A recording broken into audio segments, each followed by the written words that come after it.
میرے ساتھ موجود ہیں وقاص اورنگزیب خان اور حسیب اور وقاص. جیسا کہ آپ کو پتہ ہے کہ میں ہائی کورٹ اور سپریم کورٹ کور کرتا ہوں، اور ظہیر کیس میں ہم نے بہت ڈیٹیل کے ساتھ آپ کو بتانا ہے کہ کیا کچھ رہا کمرہ عدالت میں. صرف میں موجود تھا تو میں نے کیا دیکھا ہے تو وہ میں آپ کو بتا دیتا ہوں. اس کے ساتھ ہی یہ خاصی دلچسپ معلومات ہیں وقاص کے پاس بھی اور حسیب کے پاس بھی. اب اس کیس میں سٹی کورٹ کے اندر کون سے ایسی فاش غلطیاں ہیں جو کہ چلان میں کی گئی ہیں اور وہ جان بوجھ کے کی گئی ہیں، کیسے کی گئی ہیں، وہ تمام کی تمام تفصیلات آپ کو بتائیں گے آج کے اس ولاگ میں. میں اس سے پہلے کہ ہم وقاص سے ان غلطیوں پر بات کریں جو کہ اس چلان کے اندر ہیں اور حسیب اس پر بات کریں، لیکن میں آج کی جو کورٹ کی پروسیڈنگ ہے، یہ 3 ٹوٹل آج کانسٹیٹیوشن پٹیشنز لگی تھی، یہ میں آپ کو سب سے پہلے بتا دیتا ہوں. پھر ہم آپ کو کچھ خاصی دلچسپ قسم کی معلومات آج دینے جا رہے ہیں اس کیس میں کہ یہ کیس اب سٹینڈ کہاں پر کرتا ہے. تو پہلے میں آپ کو بتا دیتا ہوں، سب سے پہلی یہ ایک درخواست تھی کہ ظہیر کو مبینہ مغویہ سے ملاقات کرنے سے روکا جائے. جو چوتھا تفتیشی افسر ہے ڈی ایس پی سعید رند صاحب، ان کو ہٹا دیا جائے اور ان کی جگہ پر ڈی آئی جی کی سطح کے افسر سے دوبارہ اس کیس کی تحقیقات کروائی جائیں. اور یہ بھی کہا گیا کہ اس پورے کے پورے میٹرز کو دوبارہ سے تحقیقات طلب یہ معاملہ ہے تو لہٰذا نئے سرے سے یہ تحقیقات ہونی چاہیے.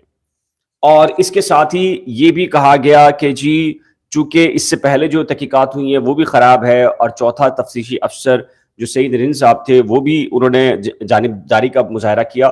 تو آج عدالت نے مدعی مقدمہ کی اس درخواست کو مسترد کر دیا ہے، ریجیکٹ کر دیا ہے، ڈسمس کر دیا ہے، اور کہا ہے کہ یہ قابل سماعت نہیں ہے. چونکہ اب کیس میں چلان سبمٹ ہو چکا ہے، لہٰذا آپ کے پاس جو ریمیڈی ہے، یعنی کہ متبادل آپ کے پاس جو فورم ہے وہ ٹرائل کورٹ ہے، آپ وہاں جائیے اور وہاں جا کر معاملے کو دیکھیے. ایک اور بہت ہی اہم درخواست تھی آج، اور وہ درخواست جس کے بارے میں ہم یہ بات بارہا کہہ رہے تھے کہ پروسیکیوشن ڈپارٹمنٹ اس میں غیر معمولی طور پر فعال ہوا ہے، اور غیر معمولی طور پر فعال ہمیں نہ صرف دکھائی دیا ہے بلکہ سب پوری دنیا کو نظر آیا ہے کہ پروسیکیوشن ڈپارٹمنٹ، پروسیکیوٹر جنرل وہ اس کیس کے اندر کر کیا رہے ہیں. ہمیں وکاس آف دا ریکارڈ ہمیں پروسیکیوشن ڈپارٹمنٹ سے ساری کی ساری انفارمیشن مل رہی ہیں، کون کہاں سے ملاقات کر رہا ہے، کہاں سے ڈائریکشنز لے رہا ہے، ساری چیزیں پتہ ہیں ہمیں. اور کوئی پوچھے گا، کوئی فورم پہ ہمیں بلائے گا تو ہم یہ ساری کی ساری چیزیں ویسے ہی رکھ دیں گے جیسے کہ اس سے پہلے ہم نے اس کیس کے اندر جو بھی غیر قانونی سرگرمی میں ملوث پایا گیا تھا تو ہم نے تمام تر تفصیلات پہلے سے بتا دی تھیں. اچھا، اب کیا ہوا ہے؟ پروسیکیوٹر جنرل فیض ایچ شاہ ظاہر ہے کہ سندھ حکومت نے تعینات کیا ہے، اور سندھ حکومت کی کچھ کارنرز ہیں جو اس کیس کے اندر ملوث ہیں. آپ کو پتہ ہے، نام لینے کی ضرورت نہیں ہے، کوئی خاتون ہے، مرد ہیں، کون ہیں، وزیر ہیں، نہیں ہیں، آپ کے علم میں ہے. آج ان کے خلاف توہین عدالت کی درخواست تھی، ظہیر احمد کی جانب سے دائر کی گئی تھی، اور اس میں یہ موقف اختیار کیا گیا کہ 6 جون 2022 کا ایک آرڈر ہے سندھ ہائی کورٹ کا، جسٹس محمد جنید غفار صاحب کی ڈی بی ہے، یعنی کہ 2 رکنی بینچ ہے. تو اس بینچ کے بعد جو فیصلہ عدالت نے دیا تھا، اس بینچ نے وہ یہ قرار دیا تھا کہ اغوا کا کیس تو بنتا ہی نہیں ہے، اغوا کا کیس تو بنتا ہی نہیں ہے. تو اب پروسیکیوٹر جنرل سندھ، ہم یہ بات 10-12 دن سے کہہ رہے تھے کہ وہ غیر معمولی طور پر سرگرم ہیں، اور یہ بات آج عدالتی فورم ریکارڈ کا حصہ بن چکی ہے. اور عدالت نے پروسیکیوٹر جنرل سندھ فیض ایچ شاہ کو توہین عدالت کے نوٹس براہ راست جاری کیے ہیں، اور ان سے 6 ہفتوں میں جواب طلب کر لیا ہے. ایک تیسری درخواست تھی، وہ ظہیر کی جانب سے تھی کہ جی کیس کو ختم کر دیا جائے، مکمل طور پر کواشمنٹ کر دی جائے، اور یہ کیس اب بنتا نہیں ہے کیونکہ سندھ ہائی کورٹ کے آرڈرز اور سپریم کورٹ کی آبزرویشن موجود ہے. عدالت نے اس درخواست کے اندر یہ کہا ہے کہ چونکہ اب چلان آ گیا ہے، چلان میرٹ پر ہے، نہیں ہے، جو بھی معاملہ ہے وہ آپ نے ٹرائل کورٹ میں جا کر آپ اس ریمیڈی کو اویل کیجئے، اور ہم یہ فورم نہیں سن رہا. تو اس سے کیا ثابت ہوا کہ جو ظہیر کا دعویٰ ہے، ان کے وکیل کا دعویٰ ہے کہ ان کی اہلیہ سے ملاقات کروائی جائے، اس کے خلاف جو مدعی مقدمہ نے درخواست دائر کی تھی، اور آج انہوں نے یہ کہا بھی کہ ملاقات نہ ہونے دی جائے. لیکن جج صاحب نے کہا یہ ہمارا مسئلہ نہیں ہے، آپ کے پاس جو فورمز ہیں وہاں جا کر آپ یہ بات کیجئے، اور اس کے بعد سارے کے سارا جو معاملہ ہے وہ ٹرائل کورٹ کے سامنے رکھیں. تو آج ان کی 2 اپلیکیشن ان کی ڈسمس ہو گئی ہیں مدعی مقدمہ کی طرف سے, اور ایک جو ہے وہ ظہیر کے وکیل کی طرف سے ڈسمس ہوئی ہے. یعنی کہ اب سندھ ہائی کورٹ کے اندر کانسٹیٹیوشن جتنی پٹیشنز تھی اس کیس کی وہ ساری کی ساری ختم ہو چکی ہیں, سوائے ایک کنٹمپٹ کی ہے وہ کنٹینیو ہے. اس میں 6 ہفتے کے لیے پروسیکیوٹر جنرل سندھ فیض ایچ شاہ کو براہ راست توہین عدالت کا نوٹس ہے, اور ان کو کہا ہے کہ آپ ذاتی حیثیت میں عدالت میں آئیں گے. اب کل ایک کیس ہے وہ ہے ایم ایل او سے متعلق, جو سیشن جج کی جو آبزرویشن ہے ان کو چیلنج کر رکھا ہے. تو اب کل کیا ہوگا اس پر بھی بات کریں گے, لیکن خاصی دلچسپ قسم کی معلومات چلان سے متعلق آ رہی ہیں. وہ معلومات کیا ہیں؟ وقاص اور حسیب ہمارے درمیان موجود ہیں. وقاص, میں نے سنا ہے آپ نے تحقیقات کی ہیں, قانونی ماہرین سے بھی پوچھا ہے, جو the rape investigation and trial act 2021 اس میں 5 پروویژنز ہیں, 5 سیکشنز اس کے اندر ہیں, 6ٹی سیکشن نہیں ہے بقول آپ کے. تو لیکن اس میں جو چلان کے اندر 375 لگایا گیا ہے, سب سیکشن 6 لگائی ہے. کیا کہیں گے اس پہ آپ؟ جی بالکل بلال بھائی شکریہ. میرا اور حسیب کا کل مشترکہ ایک ویلاگ تھا, اور حسیب نے اچھی خاصی ریسرچ کی, اس حوالے سے ہم بیٹھے رہے, اس پر ہم نے دیکھا, ہم ٹٹولتے رہے اس معاملے کو, اور سرکاری وکلا سے بھی پوچھا ہم نے کہ بھئی یہ کوئی نئی سیکشن ہے, کوئی امینڈمنٹ ہوئی ہے. تو اب جا کے پتہ چلا کہ وہ سیکشن ہے ہی نہیں, یعنی 375 بریکٹ میں 6 لکھا ہوا ہے. ایسی کوئی سیکشن نہیں ہے جس کی وضاحت کی جائے کہ یہ دراصل ہے کیا. تو یہ چالان میں ایک تو سب سے بڑا مسئلہ یہ آیا ہے. دیگر چیزوں میں جو اس میں ایک عمر کا بھی کہا گیا ہے کہ عمر جو ہے وہ تقریباً 15 سال, یعنی میڈیکل بورڈ نے کہا ہے کہ 15 سے 16 سال, لیکن اس میں چالان میں کہا گیا کہ تقریباً 15 سال عمر ہے. یہ کیوں ہے اس پر تفصیل جو ہے نا حسیب آپ کو بتائیں گے, لیکن میں ایک اور چیز آپ کو بتا دوں. یہ جو شروع سے ایک چیز معاملہ چل رہا تھا کہ گینگ, اب گینگ سے برآمد کیا ہوا ہے. ایک منٹ جی بڑے غور سے سنیے گا. وقاص آپ کو بتا رہے ہیں اس کیس کے بارے میں اول روز سے مدعی مقدمہ اور ان کے جو حامی یوٹیوبر سے وہ یہ گینگ کہہ رہے تھے. تو گینگ سے برآمد کیا ہوا ہے وقاص آپ کو چالان کے اندر جو برآمدگی کا جو سامان ہے, یہ جو مٹیریل ہے اس کی تفصیلات بتا رہے ہیں, ذرا وہ سنیے گا. اچھا, یہ جامع تلاشی ہے ملزم غلام مصطفیٰ سے. غلام مصطفیٰ سے جی پرس نکلتا ہے براؤن کلر کا, جس میں اصل شناختی کارڈ موجود ہے, اور نقد رقم 1000 روپے, 2 عدد موبائل فون نوکیا سیاہ بٹن والے, یعنی سادہ موبائل فون, اندر سم موجود ہیں. یہ مال جو مال مقدمہ ہے یہ ضبط ہو چکا ہے. اچھا, دوسرا ان کے ساتھ ہیں اصغر علی, جو یہ دونوں کسٹڈی میں ہیں. اصغر علی سے شناختی کارڈ برآمد ہوتا ہے, اور ان کے جیب سے نکلتے ہیں 200 روپے, صرف 200 روپے, 1 عدد موبائل فون. گینگ یعنی کہ گینگ والے سے 200 روپے نکلے, 200 روپے نکلے, اور موبائل نکلا ان سے بھی نوکیا بٹن والا. گینگ کے پاس گینگ جو ہے وہ نوکیا کا بٹن والا فون استعمال کر رہا تھا. جی, یہ ہم نہیں کہہ رہے, یہ اس چالان کا حصہ ہے. اس کے ساتھ ساتھ دیگر جو معاملات ہیں, میں حسیب کی طرف جاؤں گا. حسیب اس چیز کو ڈسکرائب کریں گے کہ یہ جو 375(6) ہے اور عمر کا کم تعین کرنا, یہ حسیب اس پر اچھی حسیب نے پتہ کیا کیا. حسیب نے جیسے یہ سیکشن دیکھی تو حسیب دیکھیں, ہم جو ہے وہ پریکٹیکل لوگ, اس لیے کہ جیسے کیس آتا ہے تو پہلے کیس کو اسٹڈی کرتے ہیں, اور بغیر اسٹڈی کے ہم کوئی بھی بات نہیں کرتے. یہی وجہ ہے کہ ہماری جتنی پریڈکشنز ہوتی ہیں, بات ہوتی ہیں, تو ہم ایک ایک چیز جو ہے وہ آپ کو بالکل درست بتا رہے ہوتے ہیں. اور پھر جو مخالفین یہ کہتے ہیں کہ شاید ہم جو 2 ہفتے پہلے, 1 ہفتے پہلے, 4 دن پہلے جو بول دیتے ہیں وہی ہوتا ہے. دیکھیں, ہمارے پاس کوئی غیبی قسم کی مدد نہیں ہوتی, ہمارا تجربہ ہے, اور اس تجربے کی روشنی میں جو ہم آپ کو چیزیں, اور پھر ایتھینٹسٹی ہے. آپ جو لوگ جھوٹ بول رہے ہوتے ہیں ان کے چہرے دیکھیں, ان کے چہروں کے اوپر آپ کو تناؤ ملے گا, کیونکہ وہ ایک جھوٹ کو دوسرے جھوٹ سے کنیکٹ کرنے کے لیے ان کے پاس الفاظ, اگر وہ ریلیکس موڈ کے اندر ویلاگ بنائیں گے تو وہ جھوٹ نہیں کنٹینیو کر پائیں گے. تو ان کے چہروں کے اوپر تناؤ دیکھ کر آپ کو اندازہ ہو جاتا ہے کہ وہ کتنا جھوٹ بولتے ہیں. اور اچھا حسیب, آپ نے رات کو یہ جو rape investigation and trial act 2021 یہ سیکشن پڑھی آپ نے گوگل کے اوپر بھی, پھر لائر سے بھی آپ نے کنورسیشن کی, کیا نکلا ہے یہ معاملہ؟ بہت شکریہ بلال بھائی. پی پی سی کا سیکشن ہے 375 جس کو ریپ کا سیکشن کہا جاتا ہے. اچھا, میں نے جو ہے وہ اس کو تفصیل سے پڑھا ہے. اس کے اندر ٹوٹل 5 سب سیکشن ہیں یا 5 پروویژنز ہیں جی, جس میں مختلف جو ہے وہ پروویژنز دی گئی ہیں, جس میں کانسنٹ کی بات ہے, مرضی کے بغیر ہے, دھمکانے کی بات ہے. لیکن اس کے اندر چھٹا سب سیکشن نہیں ہے جو کہ پولیس نے جو ہے وہ چالان کے اندر سیکشن جو ایڈ کیا ہے 375 سب سیکشن 6 وہ پولیس نے چالان نہیں کیا، یہ تو پی جی صاحب ایٹ دی اینڈ جو ہے وہ چالان جو ہے وہ سبمٹ ہوتا ہے تو وہ پولیس کی جانب سے ہوتا ہے. تو اگر پروسیکیوشن نے اس میں سیکشن ایڈ بھی کیے ہیں تو اس کے باوجود بھی کہا تو یہ پولیس کی جانب سے. اچھا 375 اور سب سیکشن 6 جو ہے وہ تو موجود نہیں ہے. میری آبزرویشن یہ ہے کہ شاید اس کے اندر جو ہے وہ سب سیکشن 5 لکھا اور یہ ٹائپو ایرر ہو. ہم نے یہ بھی اس کو بھی جو ہے وہ ایک پاسبلٹی کے طور پہ کنسیڈر کیا. تو سمجھ میں یہ آتا ہے کہ جو تفتیشی افسر اور پروسیکیوشن ہے انہوں نے ایک جو ہے وہ پلاننگ کے تحت اور جو ریپ کے سیکشن کو ایک پروویژن ایڈ کرنے کے لیے اس کے لیے جو ہے ایک جواز پیدا کرنے کی کوشش کی ہے. ہم جب دیکھتے ہیں کہ اوپر جو مبینہ مغویہ ہیں زہیر کی اہلیہ ان کی عمر کے حوالے سے لکھا گیا ہے کہ نیئر ٹو 15، جبکہ جو دو میڈیکل معائنے ہوئے دونوں کے اندر جو ہے وہ عمر ایک میں جو ہے وہ پہلے جو تھی وہ 16 سے 17 سال تھی اور دوسری جو ایج کی عمر تھی 15 سے 16 نیئر ٹو 15 تھی. لیکن جو نیئر ٹو 15 لکھا ہوا ہے اس سے تاثر یہ جا رہا ہے کہ عمر 15 سال سے بھی کم ہے. اچھا جو 375 کا سب سیکشن 5 ہے جس کو ہم نے کنسیڈر کیا تھا پاسبلٹی کے طور پہ وہ جو ہے وہ انٹرٹین کرتا ہے جب جو مغوی یا مغویہ ہے اس کی عمر 16 سال سے کم ہو. ٹھیک ہے. لیکن اس سیکشن کے اندر پھر کنسنٹ کا تاثر ختم ہو جاتا ہے، اس میں کنسنٹ کی ضرورت نہیں ہوتی، بات نہیں کی جاتی.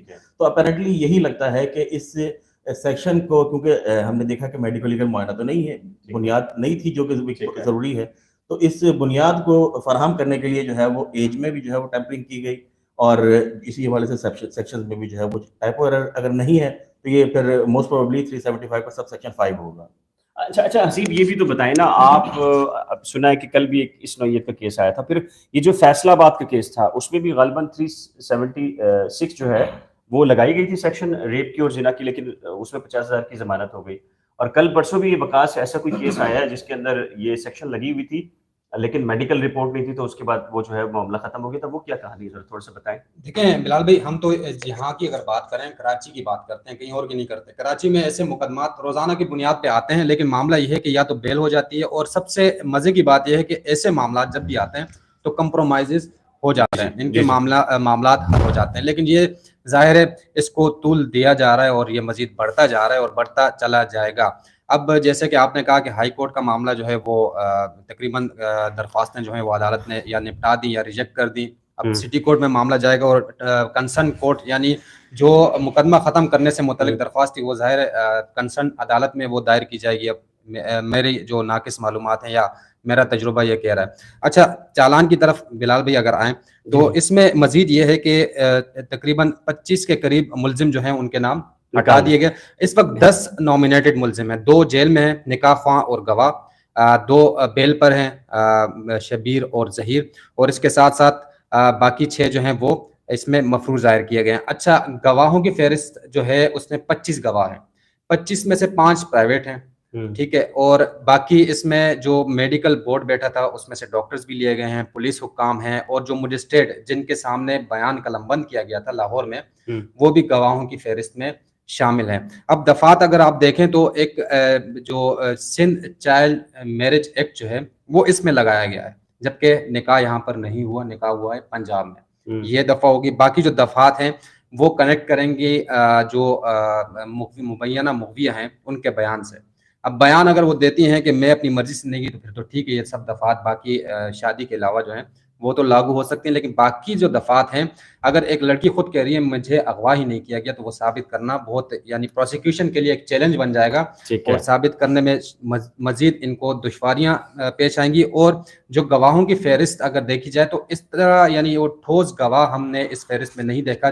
نام ظاہر ہے ہم ظاہر نہیں کر سکتے کیونکہ گواہ ہیں وہ، لیکن ایسا کوئی گواہ ہم نے اس فہرست میں نہیں دیکھا.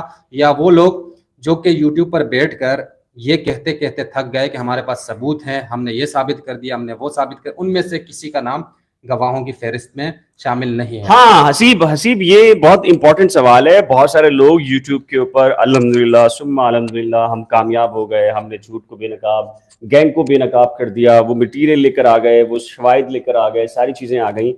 عدالت میں ان کی طرف سے کوئی چیز پیش نہیں کی جا رہی. یہ کیا معاملہ ہے کہ یوٹیوب نے فیصلہ کرنا ہے، لوگوں نے فیصلہ کرنا ہے یا عدالت نے کرنا ہے؟ اور اگر عدالت یہ کیس ختم کر دیتی ہے ان کی مرضی کے خلاف تو یہ تو ان کے خلاف بڑی چیز چلی جائے گی اور لوگ ان کو پکڑیں گے اور کہیں گے کہ جب آپ کے پاس ثبوت تھا تو پھر آپ عدالت کیوں نہیں آئے؟ دیکھیں بلال بھائی، سب سے پہلی چیز تو یہ ہے کہ ایک چیز تو ابھی سے اسٹیبلش ہو چکی ہے کہ ٹرائل کورٹ کا فیصلہ جس کے حق میں بھی آئے، چاہے کبھی بھی آئے، ٹھیک ہے، وہ وہاں تک بات رکے گی نہیں، وہ ڈیفینیٹلی ہائی کورٹ پہ چیلنج ضرور کیا جائے گا، کیونکہ جس لیول تک دونوں فریقین پہنچ چکے ہیں ہم یہ ایکسپیکٹ کر رہے ہیں کہ یہ کیس یہاں رکے گا نہیں۔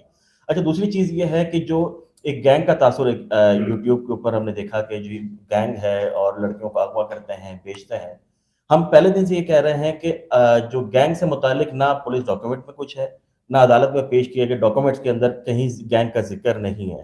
اور دوسری چیز، ابھی جو فائنل چالان، جو ضمنی چالان آیا ہے، اس میں بھی جو ہے وہ 25 لوگوں کو مقدمے سے خارج کیا گیا ہے۔ جو گینگ کا جو کانسیپٹ ہے وہ تو ختم ہو چکا ہے۔ اچھا، یہاں ایک چیز اور بھی آپ کو میں مزید اس میں ایڈ کرنا چاہوں گا کہ جو فائنل پولیس پروگریس رپورٹ تھی 1 اگست کو جو پیش کی گئی تھی، اس میں سے 2 سیکشنز ختم کیے تھے پولیس نے، جس میں سے ایک ریپ کا سیکشن تھا اور ایک کڈنیپنگ مائنر کا جو سیکشن تھا۔ یہ دونوں سیکشنز جو ہیں وہ اب ضمنی چالان کا حصہ بنا دیے گئے ہیں۔ 364A کے جو ہے وہ سیکشن شامل کیا گیا ہے۔ اچھا، اغوا جو ہے وہ 363 کا جو ہے اس کی سزا 7 سال ہے۔ 364A جو ہے وہ مائنر کا اغوا ہے اور اس کی سزا جو ہے وہ 14 سال ہے۔ اس لیے جو مدعی مقدمہ کے وکیل ہیں ان کی کوشش یہی تھی کہ 364A کسی طریقے سے مینٹین رہ سکے۔ اچھا، 364A کے حوالے سے میں آپ کو بتاتا چلوں کہ کرمنل لا امینڈمنٹ ایکٹ 1990 کے اندر جو ہے وہ ایک ترمیم آئی تھی، اور اس ترمیم کے بعد یہ سیکشن لاگو کرنے کے لیے عمر کی حد ہے 14 سال۔ 14 سال سے کم عمر بچے کے اغوا کے اوپر ہی یہ جو ہے وہ سیکشن اسٹیبلش ہو سکتا ہے۔ تو مجھے نہیں سمجھ میں آتا کہ پروسیکیوشن نے کیا سوچا، کیونکہ جو نادرہ کا ریکارڈ ہے اس کے مطابق بھی جو ہے وہ 14 پلس تو اور دو میڈیکل رپورٹ اگر میڈیکل نکال دیں، آپ دونوں میڈیکلز نکال دیں ان کی رپورٹس، تو نادرہ ریکارڈ بھی لے تو 14 پلس تو وہ آلریڈی ہے۔ ہاں جی بالکل، لیکن اس وقت میٹر تو یہ کرتا ہے نا کہ جب 2 میڈیکل معائنے ہو چکے ہیں، آسیفیکیشن عمر کے تعین کے لیے معائنے ہو چکے ہیں، اور آخری اگر رپورٹ کو بھی اگر آپ ویلڈ کنسیڈر کریں تو اس میں بھی جو ہے وہ عمر 15 سے 16 سال ہے، 14 سال نہیں ہے۔ اچھا وقاص، ایک اور بڑی امپورٹنٹ چیز ہے اس میں، اغوا برائے تاوان کو ڈسکس کیا گیا تھا جب مدعی مقدمہ کی طرف سے یہ کہا گیا تھا کہ انہیں 10 لاکھ پھر 25 لاکھ روپے ایک میسیج آیا ہے۔ یہ تو بڑا سٹرونگ کیس بن سکتا تھا، یہ تو بہت ہی سٹرونگ کیس ہو سکتا تھا۔ اب تو اگر انہیں میسیج بھی آیا ہوا تھا تو اس کی CDR بھی نکلی ہوگی، وہ میسیج پولیس کے پاس بھی دیا ہوگا، وہ میڈیا کے اوپر بھی جو لوگ کیس کے اندر جن کے پاس ثبوت ہیں وہ ان کو بھی فراہم کر سکتے تھے، اور وہ یہ ثبوت لے کر عدالت بھی آ سکتے تھے، اور اس کے بعد تو اس کیس نے ٹیررزم ایکٹ کے تحت چلنا تھا۔ تو یہ اس کا مطلب یہ ہے کہ وہ خود شواہد کو مٹا رہے ہیں یا جھوٹ کا سہارا لیا انہوں نے؟ یہ بھائی میری اطلاعات کے مطابق تو آپ پر بھی کروڑوں روپے کا الزام لگ گیا کہ آپ نے بھی، میری اطلاعات کے مطابق۔ اچھا معاملہ یہ ہے، اچھا جی، آپ کے سوالات لے رہے ہیں ہم، اور یہ لوگوں نے یہ پوچھا کمنٹ سیکشن میں ظہیر کی ملاقات کب ہوگی، کیسے ہوگی، وہ پروسیجر بھی ساری چیزیں ہم بتائیں گے آپ کو۔ بس تھوڑا سا ہم جو کیس کے بارے میں بہت سارے لوگ فکر مند ہیں وہ بنیادی چیزیں آپ کو بتا دیں تو پھر آپ کے سوالات لیتے ہیں، آپ کنٹینیو کیجیے گا اپنے سوالات کو۔ اچھا بلال بھائی، معاملہ یہ ہے کہ دیکھیں، پولیس نے جو پروگریس رپورٹ دی تھی، ہم نے تب بھی یہ تجزیہ دیا تھا کہ یہی تقریباً چالان ہوگا۔ اب پروگریس رپورٹ اگر یہ جو دفعات ہیں یا اگر آپ ہٹا دیں تو وہی پروگریس رپورٹ ہے چالان میں صرف یہ دفعات بڑھا دی گئی ہیں جو کہ پروسیکیوشن کے اسکروٹنی نوٹ کے بعد شامل ہوئی۔ اب معاملہ یہ ہے کہ پولیس کے پاس اگر تھوڑا بھی، کل بھی میں نے اور حسیب نے یہ بات ڈسکس کی تھی کہ پولیس کے پاس اگر ذرہ برابر کچھ ہوتا ہے اس کیس میں وہ ضرور چالان کا حصہ بنا دیتے ہیں، لیکن پولیس کے پاس چونکہ انہوں نے کیس ثابت کرنا آگے جا کر تو کچھ ہے نہیں۔ ہم نے گواہوں کی فہرست میں بھی ٹٹولا کہ شاید ایسا کوئی نام ہمارے پاس آ جائے کہ جنہوں نے معروف یوٹیوبرز یا کوئی بھی ایسا پاکستانی شہری ہو جس کے پاس ثبوت ہوں تو ہم وہ نام دیکھ، ظاہر ہم نہیں کریں گے لیکن ہمیں اندازہ ہو جائے گا کہ یار کچھ آ جائے اس کیس میں، لیکن ایسا کچھ بھی نہیں ہے۔ اس کے ساتھ ساتھ الزامات ہم پر بھی، لوگ بڑے الزامات، ہمیں بھی گینگ کا حصہ بنایا گیا، آپ پر بھی بڑے بڑے الزامات لگے کہ بھئی یہ لوگ جو ہیں حصہ ہیں، تو گالیاں بھی پڑھنا شروع ہو گئی، گالیاں ہمیں پڑھی۔ لیکن ہم یہی کہتے تھے کہ اگر کسی کے پاس ہمارے خلاف یا ظہیر گینگ کے حوالے سے کوئی شواہد ہیں، کیس چل رہا ہے، آپ اس میں حصہ بنا دیں۔